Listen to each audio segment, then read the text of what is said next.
midterm elections are next Tuesday, November 8th. I actually already filled out my ballot because I'm booked and busy and want to make sure my vote gets counted. And voting is a step in a set of actions that we can do to help our nation slowly get better. Another part of that set of actions? Going on the ground and organizing and advocating for movements you feel passionate about. We talk to people who believe it too. They're normal people, just like you and me, who became organizers and politicians making real impacts on everyday lives. We talk to them about why they want to get out and vote so they continue fighting for their causes. Tiffany Lena Doftin knew college was going to be expensive, but when she got to UC Santa Cruz, she wasn't prepared for just how expensive. They decided to increase our tuition my first year of college, my first semester, 38%. I got the Pell Grant, but that still didn't cover enough of the increase that was happening. So I had to take out more loans.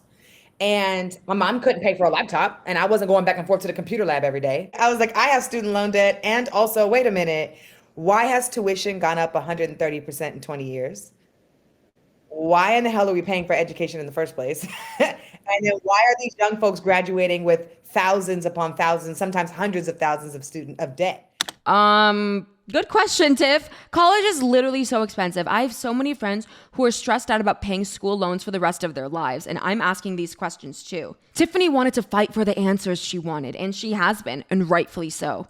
She most recently served as the National Director of Youth and College Division at the NAACP. I have a huge, extensive background in organizing for labor unions and the education space. She works with a debt collective, a debtors union fighting to cancel, debts. Gen Z cares so much about this. Like, if you're going to raise us into thinking that college is going to be the only thing that you can do to be successful, maybe don't make it impossible for most people to pay for that access. So since then, Tiffany's been organizing around labor and education, helping to achieve things like Biden's student loan forgiveness announcement in August. Besides that, she's been looking at how the government impacts her organizing efforts. I run a coalition with the Debt Collective, shout out to the Debt Collective, of a bunch of youth and people of color organizations that are politicizing the student debt issue. So we're actually running the track records of all the candidates. How have you talked about student loan debt? Most people might not know this, but there are 22 governors who wrote a letter to Joe Biden right after he made the announcement that student debt was going to get canceled, or a piece of it rather, telling him not to do it. 22 governors. 16 of those governors are up for election this year.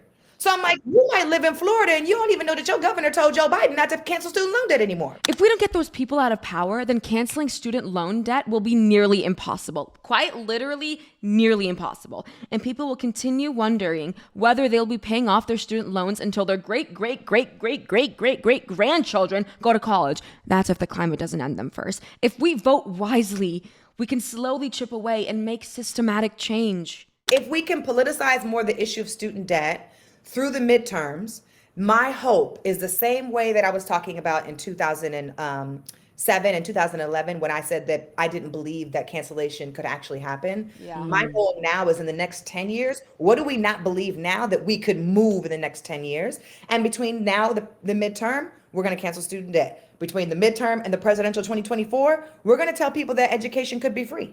Yeah. We're going to keep critical race theory. We're going to do all of those things. Clearly, Tiffany's got big plans, and she's just a regular person who cares. We talked to 4 grassroots organizers about the causes they're fighting for, how they're impacted by the midterms, and what we can do to make changes beyond voting on November 8th. The ramifications of what could happen and what may come out of the midterms could quite literally, and this is not hyperbole, could decide what happens to abortion in your state. That's Lauren Rankin, a writer and a reproductive health and rights expert.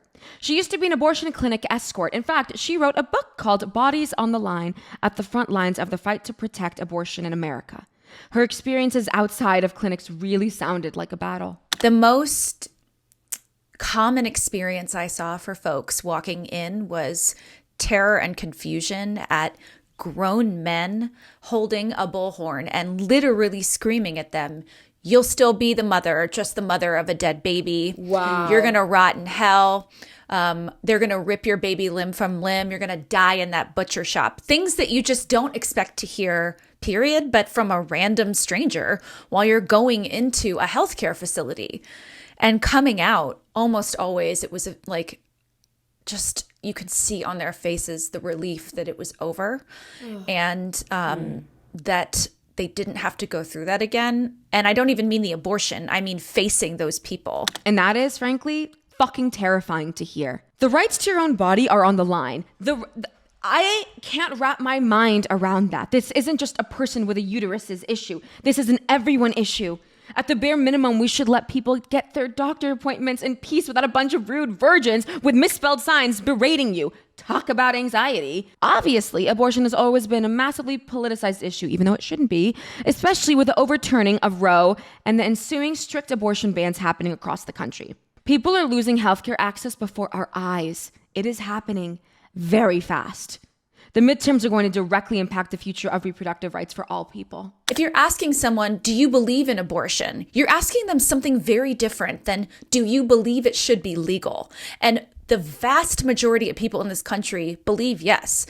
If you believe that, there is no other option in this midterm election except to vote for the Democratic Party. And I'm not even saying that as someone who's like, rah, rah, vote blue, whatever. I'm saying that there is a very clear dividing line at this point. But Lauren knows that this fight goes way beyond the midterms. Abortion is about so much more than who you vote for. It's a community issue. And the people who I was walking into the clinic, I don't know who they voted for. I don't know what they believed. I don't know what sports team they liked. I don't know what their favorite color is. None of that mattered. And they're not trying to make a political statement by having an abortion. They're just trying to get health care. So, these are activists on the ground, clearly disheartened by the political establishment. But activists can turn into politicians too. Think of AOC and Ilhan Omar. It's important to elect officials who know what's going on the ground because they'll know how to fight for their communities and when they have the political access. That's who I trust because I know they're in it for the right reasons, not for just like weird political clout. People like that already exist. The best government is a government that works with those that are on the outside. That's Ossé, a council member from New York City's 36th district, representing Bed-Stuy and North Crown Heights in Brooklyn. We went to college together, actually, and he's exactly the kind of guy you want in office. You know, I think when we have elected officials in office that understand the urgency that activists have and also are open to opening their doors and allowing activists in the room to help them with legislation and budgets. His activist to politician journey began during 2020. At that point, he was a party promoter doing some modeling for friends and writing songs in the city. A Brooklyn dream come true. Bushwick is shaking in its boots. And then the police murdered George Floyd. I decided to leave my quarantine to go protest, and I was seeing police brutality at that protest that I went to, at a protest that was there to protest against police brutality, which was completely ironic, but it also gave me this passion to continue going out every single day. And I was organizing with people that were on the ground and started putting together some of the largest protests that happened in New York City at the time. And a lot of our attention was being honed into our city government in terms of how our city council had the power to vote on a budget that affects how the NYPD operates. They present laws that could reform the NYPD. And I saw that my council member wasn't doing what I was chanting and demanding in the streets, so I took the leap of faith and decided to run myself. Truly a leap of faith. He's literally our age. I'm the first Gen Z elected official in New York City. Very proud of that. Now elected, he approaches politics with his activism being the foundation of his values. You know, there was a lot that I had to learn that went beyond what I initially set out to do when I was marching and chanting on the streets. But the core message has always been clear. And, I think many people interpret Black Lives Matter in many different ways, shapes, or forms. But I try to look at it through my own work as an elected official in a community that, has a sizable Black and brown population. And I try to bring that message to the work that I do every single day. And that gives me so much hope for the future of our government. He knows the midterm stakes from every angle, as an activist fighting for a more just world, as a politician looking out for his constituents, as a member of Gen Z, and he knows that our generation needs to show up more. I think only 36% of Gen Z eligible voters show up to vote in these elections. And if we really go out and show the right that we're here, I think that we could protect our democracy and even protect abortion rights, nonetheless LGBTQIA rights that are on the line. It's so annoying. I hear people my age bitching and moaning about the system, but doing nothing about it. Like, what the fuck? Please care. The more people vote, the more people's voices are heard, and the more the people's collective voices become impossible to ignore.